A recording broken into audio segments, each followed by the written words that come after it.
Hi friends, कैसे हैं आप लोग। My name is Hariom Gupta. Welcome to HG और इन्फॉर्मेशन। तो आई होप आप लोग अच्छे होंगे। तो ये पार्ट 12 है केमिस्ट्री एमसीक्यूज का और चैप्टर का नाम है जैवड़ू। ठीक है, और जो कि इम्पोर्टेंट चैप्टर ये भी है एंड कुछ क्वेश्चन आपको देखने को मिल सकते हैं एग्जाम में आपको सीयूटी के। तो ध्यान से देखना, 25 क्वेश्चन मैंने सिलेक्ट किए हैं इस चैप्टर से। बाकी और भी सब्जेक्ट की वीडियोज़ तो मैंने अपलोड कर ही दिए हैं, आपने देख ही लिया होगा। तो चलिए देखते हैं 25 क्वेश्चन को। तो क्वेश्चन नंबर 1 है, जैविक तंत्र के निर्माण में कौन से जैविक अणु सहायक होते हैं। क्वेश्चन नंबर 1 है फ्रेंड्स, जैविक तंत्र के निर्माण में कौन से जैविक अणु सहायक होते हैं। तो 4 ऑप्शन दिए गए हैं, इसका सही आंसर है ऑप्शन नंबर डी। ये सभी निर्माण में जैविक अणु में सहायक होते हैं। क्या क्या? कार्बोहाइड्रेट, न्यूक्लिक अम्ल, लिपिड। ठीक है, तीनों। ठीक है, किसके निर्माण में? जैविक तंत्र के निर्माण में। बाकी नेक्स्ट क्वेश्चन नंबर 2 है, निम्न में से कौन सा युग्म हमारे भोजन के अवयवों के लिए महत्वपूर्ण है। क्वेश्चन नंबर 2 क्या है? निम्न में से कौन सा युग्म हमारे भोजन के अवयवों के लिए महत्वपूर्ण है। तो इसका सही आंसर हो जाएगा friends option number B, protein एवं कार्बोहाइड्रेट। क्या हो जाएगा? प्रोटीन एवं कार्बोहाइड्रेट। यह युग्म हमारे भोजन के अवयवों के लिए महत्वपूर्ण है। ठीक है। क्वेश्चन नंबर 3 है, प्रकृति में कितने मोनोसेक्राइड ज्ञात हैं। क्या है? प्रकृति में कितने मोनोसेक्राइड ज्ञात हैं। ठीक है, या कह सकते हैं कितना, इसका मतलब रिसर्च कितना हो चुका है। तो चलिए इसका सही आंसर हो जाएगा फ्रेंड्स ऑप्शन नंबर डी, 20। प्रकृति में कितने मोनोसेक्राइड ज्ञात हैं? 20 मोनोसेक्राइड ज्ञात हैं या खोजे गए अभी तक। क्वेश्चन नंबर 4 है, अणुओं में भिन्न भिन्न OH समूहों की विशिष्ट व्यवस्था दी गई है। तो यहाँ पे स्ट्रक्चर दिया गया है फ्रेंड्स, अणुओं के भिन्न भिन्न OH समूह, अल्कोहल जिसमें ग्रुप जुड़ा है, तो विशिष्ट व्यवस्था दी गई है। तो इनमें बताना क्या है? तो इनमें यही बताना है फर्स्ट सेकंड के नाम के लिए सही विकल्प। तो इनका जो नेम है यही सेम बताना है। तो इसका सही आंसर है ऑप्शन नंबर सी। क्या हो जाएगा? सी, ग्लूकोज। एक क्या, पहला क्या है? ग्लूकोज, दूसरा है ग्लूकोनिक अम्ल और तीसरा है स्कैरिक अम्ल। ठीक है, स्ट्रक्चर से यही पता चलता है। पहला क्या है? ग्लूकोज, दूसरा है ग्लूकोनिक अम्ल एंड तीसरा है सैकरिक अम्ल। तो तीनों देख लो, बाकी चलो नेक्स्ट देखते हैं। क्वेश्चन नंबर 5 है, फ्रक्टोज के संदर्भ में सही कथन है। तो फ्रेंड फ्रक्टोज जो है उसके संदर्भ में सही कथन क्या है। बाकी फ्रक्टोज का जो फॉर्मूला होता है, फॉर्मूला है, सूत्र, उसका कमेंट करना तुम लोग। क्वेश्चन नंबर 5 क्या है? फ्रक्टोज के संदर्भ में सही कथन। तो इसका सही कथन हो जाएगा ऑप्शन नंबर बी। क्या हो जाएगा? बी। यह 2 चक्रीय रूपों में होता है। यह C और O के समूहों पर C5 पर OH संयोजन की द्वारा प्राप्त होते हैं। क्या होते हैं? OH संयोजन के द्वारा प्राप्त होते हैं। ठीक है, ये फ्रक्टोज के संदर्भ में सही कथन है, बाकी ये सभी गलत है। ठीक है, नेक्स्ट क्वेश्चन नंबर 6 है, दी गई संरचनाओं में मोनोसेक्राइड इकाइयों को पहचानिए। तो जो संरचना दी गई है फ्रेंड्स, इसमें मोनोसेक्राइड की इकाइयों को पहचानना है। तो इसका सही आंसर हो जाएगा फ्रेंड्स ऑप्शन नंबर ए। क्या हो जाएगा? A D glucose and B D fructose. ठीक है, यहाँ पे A glucose and B D fructose, बाकी फास्फोरस भी इसमें जुड़ा है। क्वेश्चन नंबर 7 है, निम्न में से कौन सी युग्म अपचायक शर्करा है। निम्न में से कौन सी युग्म अपचायक शर्करा है। तो इसका सही आंसर है ऑप्शन नंबर बी, माल्टोज एवं लैक्टोज। क्या हो जाएगा? माल्टोज एवं लैक्टोज, जो कि निम्न में से युग्म अपचायक शर्करा है। ठीक है, बाकी नेक्स्ट क्वेश्चन है, निम्नलिखित में से कोशिका भित्ति में संग्रहित बहुलक। निम्नलिखित में से कोशिका भित्ति में संग्रहित बहुलक हैं। तो 4 ऑप्शन दिए गए हैं, सेलुलोज, एमाइलेज, एमाइलोपेक्टिन, ग्लाइकोजन। तो इनमें से भित्ति संग्रहित बहुलक कौन से हैं। तो इसका सही आंसर है ऑप्शन नंबर ए, सेल्यूलोज। क्या हो जाएगा? सेल्यूलोज। क्वेश्चन नंबर 9 है, निम्न में से प्रोटीन के विषय में कौन सा कथन सत्य है। निम्न में से प्रोटीन के विषय में कौन सा कथन सत्य है। तो इसका सही आंसर है ऑप्शन नंबर डी, ये सभी। कौन से कथन सही हैं? ये सभी कथन सही हैं। क्या क्या है? पहला है, प्रोटीन जीवन को मूलभूत संरचनात्मक एवं क्रियात्मक आधार बनाते हैं, और बी है ये शरीर की वृद्धि एवं अनुच्छरण के लिए आवश्यक हैं। एंड तीसरा है ए अमीनो अम्ल में बहुलक होते हैं। ठीक है, ये सभी प्रोटीन विषय कौन सा कथन सत्य है? तो तीनों सही हैं, तीनों सत्य हैं।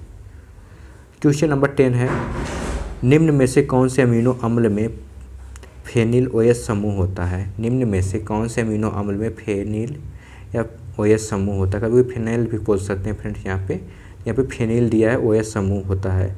तो इसका सही आंसर है ऑप्शन नंबर डी, टायरोसिन। क्या हो जाएगा? टायरोसिन, जो कि अमीनो अम्ल में फेनिल OH समूह होता है।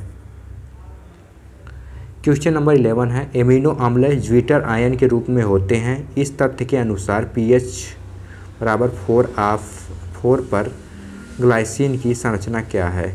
तो इसका सही आंसर है option number B, H3N plus CH2 and COOH। ठीक है, एक ग्लाइसिन की संरचना है। बाकी इसका स्ट्रक्चर बनाओगे कुछ अलग टाइप से बनेगा, क्योंकि कार्बोक्सिलिक एसिड भी जुड़ी इसी में है। ठीक है, CH2 और H3N भी जुड़ा है, NH3 भी। क्वेश्चन नंबर 12 है, पेप्टाइड बंध के निर्माण के समय अमीनो अम्ल की संख्या से यन विलुप्त हुए जल के अणुओं की संख्या होगी। क्या हुआ? जल के अणुओं की संख्या होगी, कितनी होगी? तो इसका सही आंसर है ऑप्शन नंबर ए, N-1। क्या हो जाएगा? N-1। क्वेश्चन नंबर 13 है, 2 या 2 से अधिक पॉलीपेप्टाइड श्रृंखला के एक दूसरे के सापेक्ष त्रिआयामी अवस्था को जाना जाता है। क्या है? क्वेश्चन नंबर 13, 2 या 2 से अधिक पॉलीपेप्टाइड श्रृंखला के एक दूसरे के सापेक्ष त्रिआयामी व्यवस्था को जाना जाता है। तो क्या जाना जाता है? तो इसका सही आंसर है ऑप्शन नंबर डी, चतुष्क संरचना। क्या जाना जाता है? इस व्यवस्था को चतुष्क संरचना जाना जाता है। ठीक है। क्वेश्चन नंबर 14 है, निम्नलिखित में से प्रोटीन के विकृतीकरण के उदाहरण हैं। तो जो प्रोटीन है उसके विकृतीकरण के उदाहरण कौन कौन से हैं या क्या है? तो इसका सही आंसर है option number D, option A तथा बी, विकल्प ए तथा सी। ठीक है, यहाँ पे सी ए एंड सी। तो ए क्या? सफ़ेद अंडे का स्कंदन, और सी है दूध से दही का बनना। ये क्या है? प्रोटीन के विकृतीकरण के उदाहरण हैं। ठीक है, और यहाँ पे रक्त वगैरह ये तो अलग से ये दे दिया क्वेश्चन घुमाने के लिए, ऐसा कुछ होता ही नहीं है। बाकी क्वेश्चन नंबर 15 है, निम्न में से कौन सा विटामिन जल में विलेय है? निम्न में से कौन सा विटामिन जल में विलेय है? तो फ्रेंड्स इसमें कौन सा विटामिन जो जल में घुल जाता है या विलेय हो जाता है? तो इसका सही आंसर है option number A, vitamin C. क्या हो जाएगा? विटामिन सी जो जल में विलेय है। क्वेश्चन नंबर 16 है, विटामिन सी हमारे आहार में नियमित रूप से होना चाहिए। तो जो विटामिन सी है हमारे आहार या हमारे भोजन में नियमित रूप से होना चाहिए। क्यों होना चाहिए? तो इसका सही आंसर है ऑप्शन नंबर बी, ये जल विलेय विटामिन होते हैं, अतः मूत्र से उत्सर्जित होते हैं तथा शरीर में संग्रहित नहीं किए जा सकते हैं। ठीक है। नेक्स्ट क्वेश्चन देखो यार, बहुत इजी है, आप लोग ध्यान से वीडियोज़ को देखो, सब समझ आएगा। NCERT बेस्ड हैं और एग्ज़ाम वगैरह तो बहुत नज़दीक आ चुके हैं, बट कोई नहीं, अपने NCERT को पढ़ते रहो एंड जो वीडियोज़ मैंने बनाए हैं देखते रहो, सब निकल जाएगा। क्वेश्चन नंबर 17 क्या है? निम्न में से विटामिन सी का अधिकतम सामान्य स्रोत है। निम्न में से विटामिन सी का अधिकतम सामान्य स्रोत है। तो सामान्य स्रोत क्या है? तो इसका सही आंसर है ऑप्शन नंबर ए, आंवला एवं हरे पत्ते वाली सब्जियां। क्या हो जाएगा? आंवला एवं हरे पत्ते वाली सब्जियां ये क्या है? विटामिन सी का अधिकतम सामान्य स्रोत है, या सबसे ज़्यादा विटामिन सी इसी में पाया जाता है। किसमें? आंवले में एंड हरे पत्ते वाली सब्जियों में। ठीक है। क्वेश्चन नंबर 18 है, विटामिन ई की कमी से होने वाला रोग। तो विटामिन ई की जब कमी हो जाती है हमारे शरीर में तो कौन सा रोग होता है? तो इसका सही आंसर है ऑप्शन नंबर डी, मांसपेशियों की कमजोरी। क्या हो जाएगा? मांसपेशियों में कमजोरी। क्वेश्चन नंबर 19 है, निम्न में से कौन सा कथन सत्य है? तो 4 कथन दिए गए हैं, इनमें से कौन सा सत्य है? तो इसका सही आंसर है ऑप्शन नंबर डी में क्या है? A1B। ठीक है, A1B। तो ए क्या है? कोशिका के केंद्रक में उपस्थित वह कण जो आनुवंशिकता के लिए उत्तरदायी होते हैं, क्रोमोसोम कहलाते हैं। एंड बी क्या है? प्रोटीन एवं न्यूक्लिक अम्ल में मिलकर क्रोमोसोम बने होते हैं। ठीक है, इस पॉइंट को थोड़ा ध्यान से रखना, प्रोटीन एवं न्यूक्लिक अम्ल, ठीक है, मिलकर क्या बने होते हैं, क्रोमोसोम बने होते हैं। ठीक है, और एक क्या है, कोशिका के केंद्रक में उपस्थित वह कण जो आनुवंशिकता के लिए उत्तरदायी होते हैं क्रोमोसोम कहलाते हैं।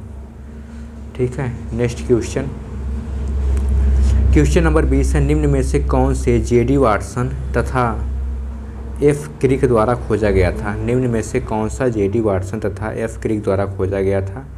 तो इसका सही आंसर है ऑप्शन नंबर बी,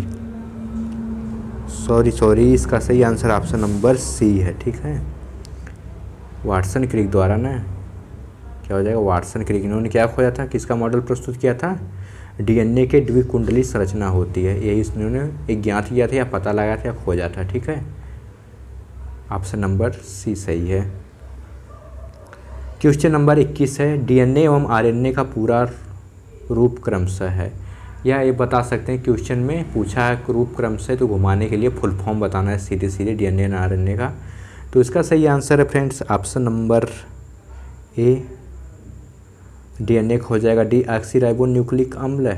ठीक है, और उसका हो जाएगा आरएनए का राइबोन्यूक्लिक अम्ल है, या राइबोन्यूक्लिक एसिड या डीऑक्सीराइबोन्यूक्लिक एसिड डीएनए का। तो ये सब तो पहले से आप लोगों को आता है होगा। बाकी चलो नेक्स्ट क्वेश्चन देखते हैं। क्वेश्चन नंबर 22 है, डीएनए और आरएनए के मध्य कौन सा सामान्य क्षार नहीं है। डीएनए और आरएनए के मध्य कौन सा सामान्य क्षार नहीं है। तो इसका सही आंसर है ऑप्शन नंबर डी, यूरेसिल। क्या हो जाएगा, यूरेसिल, जो कि डीएनए और आरएनए के मध्य सामान्य क्षार नहीं। देखो यूरेसिल कंफ्यूज मत होना, होता है बट ये देखो डीएनए और आरएनए के मध्य नहीं के सामान्य क्षार नहीं होते हैं। ठीक है, ये मध्य में नहीं होते हैं यूरेसिल। बाकी ग्वानिन, एडेनिन, ग्वानिन, साइटोसिन मैंने बताया था, ATG, CTC, TG. Question number 23 है, दी गई संरचना में क्या बताना, उपयुक्त फर्स्ट और सेकंड संरचना को पहचानिए तथा सही विकल्प चुनिए। तो इस संरचना को पहचानो, देखो यहाँ पे फास्फोरस ग्रुप जुड़ा है, बाकी ध्यान देना यहीं पे मेन, और इसका सही आंसर है ऑप्शन नंबर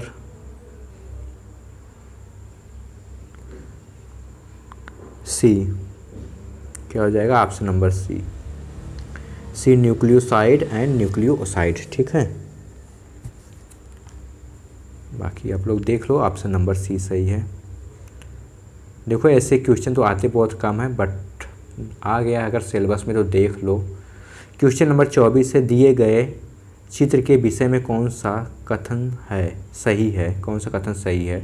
तो देखो ये पहली बार तो डबल है, तो डीएनए का है फिगर या मॉडल, और इसमें दिए गए सही कथन क्या है। तो इसका सही आंसर है ऑप्शन नंबर ए, यह डीएनए की द्विरज्जु कुंडली संरचना है। क्या है, यह डीएनए की द्विरज्जु कुंडली संरचना है। क्वेश्चन नंबर 25 है, निम्न में से कौन सा डीएनए फिंगरप्रिंट का उपयोग करते हैं। सॉरी यहाँ पे फिंगर बिंदी रहेगा। ठीक है, क्या हो जाएगा, निम्न में से कौन सा डीएनए फिंगरप्रिंट का उपयोग है। तो इसका सही आंसर है ऑप्शन नंबर डी, उपयुक्त सभी। क्या हो जाएंगे, उपयुक्त सभी इसका सही आंसर है। क्या क्या है, पहला है विधि चिकित्सा संबंधित प्रयोगशाला में अपराधी की पहचान करने के लिए होता है, एंड जैव विकास के पुनः लेखन में किसी प्रजाति के समूह की पहचान में होता है। ठीक है, एंड किसी व्यक्ति के पैतृकता को निर्धारित करने में होता है। ये फिंगरप्रिंट के बारे में बताया गया है, बट आजकल तो फ़ोन को अनलॉक करने में यूज होता है, बट कोई नहीं। तो फ्रेंड्स ये थे 25 क्वेश्चन जो कि केमिस्ट्री से लिए गए थे, और चैप्टर का नाम था जैवड़ू। आई होप आपको चैप्टर समझ में आया होगा। बाकी चैप्टर कैसा लगा कमेंट बताना, और तैयारी कैसी चल रही है, अच्छी चल रही होगी आई होप। बाकी वीडियोज़ को अपने दोस्तों के साथ शेयर करते रहना। बाकी कोई प्रॉब्लम वगैरह हो तो कमेंट में पूछना, एंट्रेंस एग्जाम से रिलेटेड एंड कोई भी दिक्कत हो। ठीक है, बाकी इंस्टाग्राम पे भी मैसेज कर सकती हो आप लोग, बस ओनली मैसेज करना यार, फ़ोन वगैरह मत किया करो, एंड नंबर भी मत मांगा करो। वहाँ पे टाइम ही नहीं मिल पाती, घर पे तुम बात करने के लिए टाइम ही नहीं होती, कहाँ से तुम लोगों से बात करूँगा। तो बट कोई बात नहीं, मिलते हैं नेक्स्ट वीडियो में नेक्स्ट पार्ट के साथ। तब तक के लिए जय हिंद।